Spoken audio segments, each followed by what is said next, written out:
प्रभु यीशु मसीह के जलाली और सामर्थी नाम में आज दिनांक 8 अप्रैल दिन शनिवार को हम आप सब श्रोताओं का हार्दिक स्वागत करते हैं। आज के दिन के लिए जो वचन है वो लिया गया है यशायाह नबी की पुस्तक उसका 50 अध्याय 6वां पद। वचन कहता है, मैंने मारने वाले को अपनी पीठ और गलगोच नोचने वालों की ओर अपने गाल किए, अपमानित होने और थूकने से मैंने मुंह न छुपाया।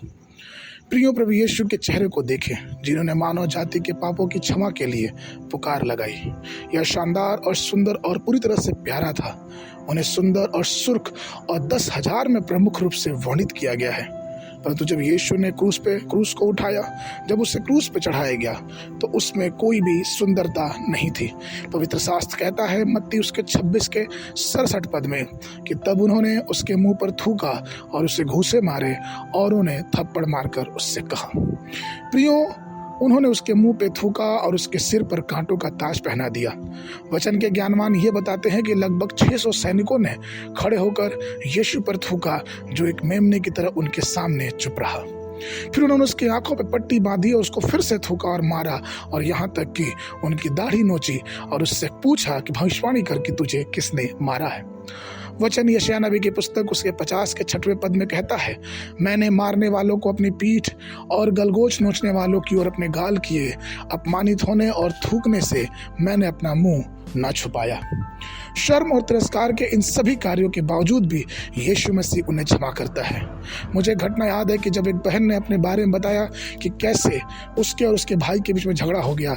जब बहस बहुत ज़्यादा बढ़ गई तब बहन ने अपने भाई के मुंह पर थूक दिया। भाई बहुत क्रोधित हुआ और वह उससे दूर चला गया और उस बहन को कभी वो माफ़ नहीं किया।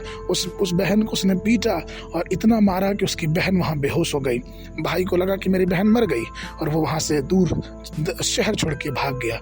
फिर बाद में माता पिता ने उसे ढूंढा और बहुत ढूंढने के बाद उसको फिर से घर लाया। कहने का तात्पर्य है प्रियो कि थूकना किसी के चेहरे पे कितनी शर्मनाक बात मानी जाती है, लेकिन आपको बताऊं, प्रभु यीशु मसीह हमारे पापों के लिए अपने चेहरे पे थूक तक को सहता रहा।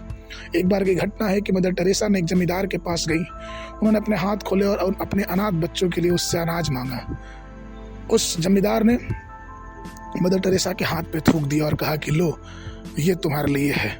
और मदर टेरेसा ने बहुत प्यार से उस थूके हुए अपने हाथ को मुट्ठी बांध के अपनी तरफ समेट लिया और फिर दूसरा हाथ बढ़ाया और कहा कि बहुत धन्यवाद हो आपका इस थूक के लिए, लेकिन अब मेरे बच्चों के लिए कुछ दे दीजिए। प्रियो, उस जमींदार को बहुत पछतावा हुआ और उसने गेहूं की बोरियां भर भर के उस अनाथ आश्रम में दिया। कहने का तात्पर्य है प्रियो कि प्रभु यीशु मसीह हर एक उस बातों को सहता रहा जिसके लिए वो इस धरती पे आया था।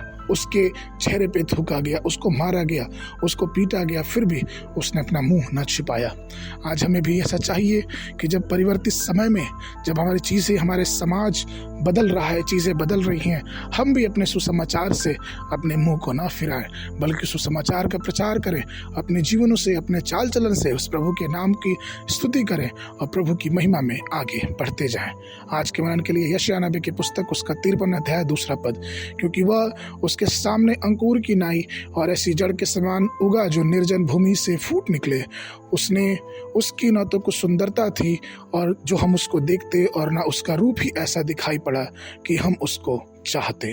बाइबल अध्ययन के लिए सुबह के समय पहला सामुएल की पुस्तक उसका 10, 11 और 12 अध्याय, शाम के समय लूका रचित सुसमाचार उसका 9 अध्याय 37 पद से लेके 62 पद तक। परमेश्वर आप सबको आशीष देवे। सब